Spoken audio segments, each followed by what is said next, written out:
Halo, selamat datang kembali di channel United Identity, channelnya fans Manchester United yang sedang berbahagia, berpikir logis, berpikir sistematis. Ya, kita lagi kan soal Jum nih, ya kan? Jemaatnya pada berbahagia.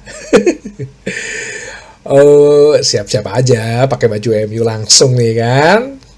Antara sholat Jumat kan?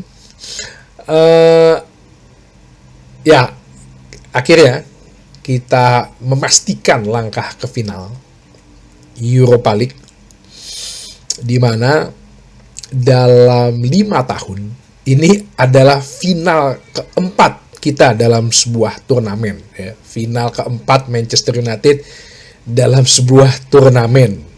Nggak usah ngomong piala ciki, piala apalah ya, intinya ini adalah kejuaraan, udah itu aja. Jadi 2021 kita di final Europa League, saat itu kita kalah dari Villarreal, adu penalti setelah 1-1 ya di 2 kali 45 menit. Kemudian final kedua yaitu di Carabao Cup, di mana kita mengalahkan Newcastle 2-0. Kemudian final ketiga yaitu di FA Cup melawan Manchester City yang kita kalah. Terus kemudian final keempat adalah di tahun lalu ya, FA Cup melawan Manchester City juga, yang dimana kita menang 2-1.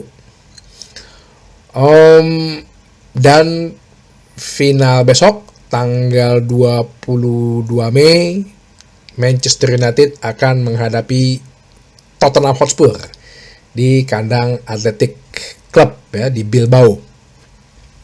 Ya, kalau keyakinan pastikan harus yakin menang ya, tanpa meremehkan juga Tottenham gitu. Walaupun banyak yang bilang kan, ya Tottenham ini nggak punya mental bertanding, nggak punya mental juara ya, nggak tahu caranya. Paul Scholes tuh bilang sampai di akhir pertandingan ya, Manchester United tahu bagaimana memenangkan gelar di final. Tottenham nggak punya gitu. Tapi kan nggak bisa dipungkirin juga, dari zamannya si Ange ini, sejak zamannya Ange Postecoglou, kita itu tidak pernah mengalahkan Manchester United tidak pernah mengalahkan Tottenham Hotspur, bahkan imbang, dan 3 pertandingan terakhir kita mengalami kekalahan di musim ini. 0-3 yang pertama di kandang kita, itu karena setelah 0-1 kita ketinggalan, Bruno Fernandes kena kartu merah, yang ternyata kartu merahnya pun juga akhirnya direvisi. Terus kemudian di perempat final Carabao Cup kita kalah 3-4 ya. Itu juga karena blundernya Bayindir, sama beberapa ada pelanggaran yang tidak di VAR pada saat terjadinya gol. Kemudian kalah 0-1, itu juga kesalahannya sedikit Onana kalau nggak salah golnya itu. Jadi ya segala waktu kemungkinan bisa terjadi lah. Kalau bicara jalannya pertandingan mungkin sih nggak usah dikomentarin terlalu detail ya, karena lu semua kan menemani gue di reaksi pandangan mata di live reaction. Senangnya Manchester United itu adalah membuat fansnya tuh ketar-ketir gitu ya, selalu nyusahin diri sendiri kalau kata ada yang komen. Padahal gue di preview udah bilang, Athletic ini intensitasnya tinggi, mereka pasti akan high press, mereka pasti akan main keras gitu ya. Jangan sampai kita kehilangan ball possession. Tapi entah kenapa justru ball possession-nya 52% dipegang oleh Athletic. Itu hampir sama sebenarnya dari waktu game yang leg pertama di 15-20 menit pertama ya.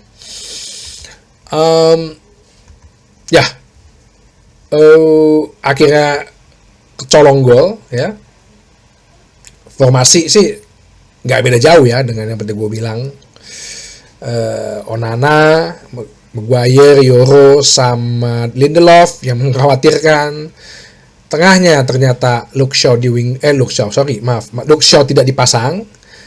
Wingback kirinya Dorgo, wingback kanannya Mazraoui, tengahnya Ugarte dan Casemiro. Depannya Bruno Fernandes, Garnacho, si manusia sejuta peluang itu, strikernya Højlund. Ya di babak pertama udah bisa ngeliat lah.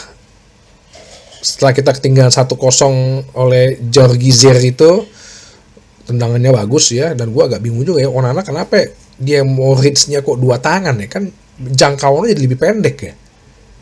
Karena sebelumnya gue ngeliat di De Gea tuh, dia ngetepis itu tuh percis ke arah kiri ya, tangan kanan yang dijangkauin gitu loh, dijauhin.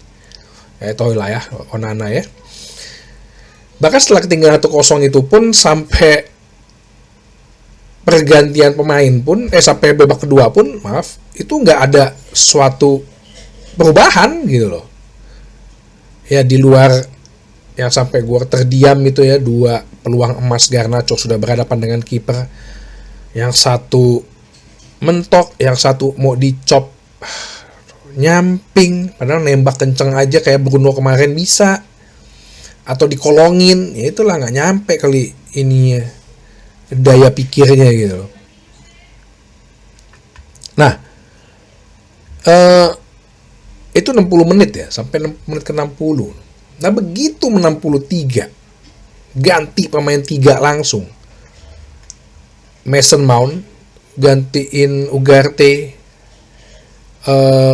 Amad Diallo gantiin Garnacho, sama Luke Shaw gantiin Mazraoui.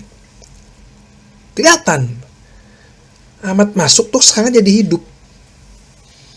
Ibarat nih kalau gue analogikan ya, kalau kayak sistem peredaran darah gitu ya, di Garnacho tuh kayak ada penyumbatan gitu loh. Jadi ada penyumbatan ya, kalau ada penyumbatan kan otomatis aliran darah lu nggak lancar, mandek di satu sisi, mau ditembus nggak bisa, karena yang menyumbat ini udah kayak lemak jenuh gitu loh, mengganggu jalannya strategi. Tapi begitu Amad Diallo keluar, ya ada yang bilang katanya si Bilbao udah semakin menekan. Ya mereka pasti makan menekan dong, ya mereka butuh gol kan. Tapi mereka sampai kita menang 4-1 pun akhir peluit dibunyikan emang nggak berubah gaya main mereka masih terus kejar bola, ngepres. Nah, akhirnya muncullah keran-keran gol itu ketika penyumbatan itu diambil atau dipasang ring gitu loh. Ketika penyumbatan itu dibersihin, lancar tuh semua serangan, aliran darahnya tuh. Analoginya seperti itu. Sehingga jadi sehat timnya.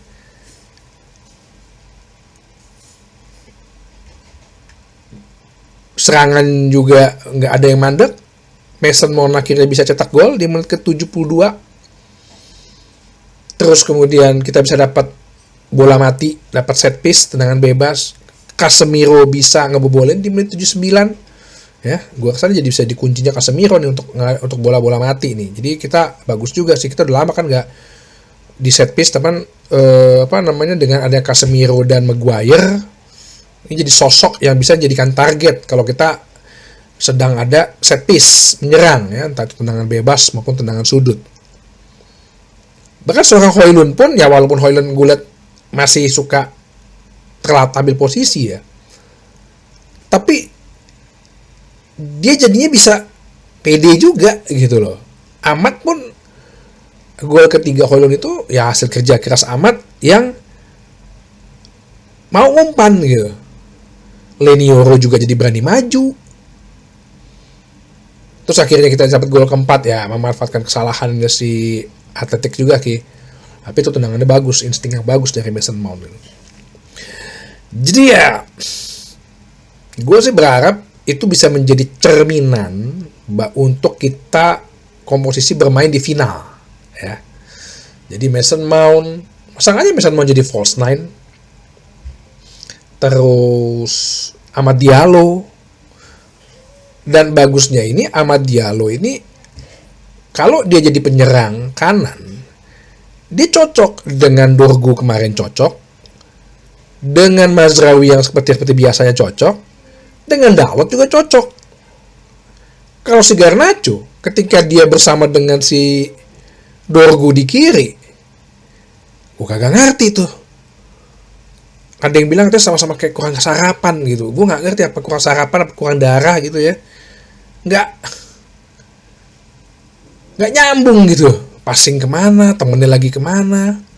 Ya, jadi kalau gue bilang, udah deh, final tampilin deh tim yang seperti ini deh. Yang di babak kedua setelah Mason Mount, Amad Diallo itu masuk. Khususnya dua itu ya.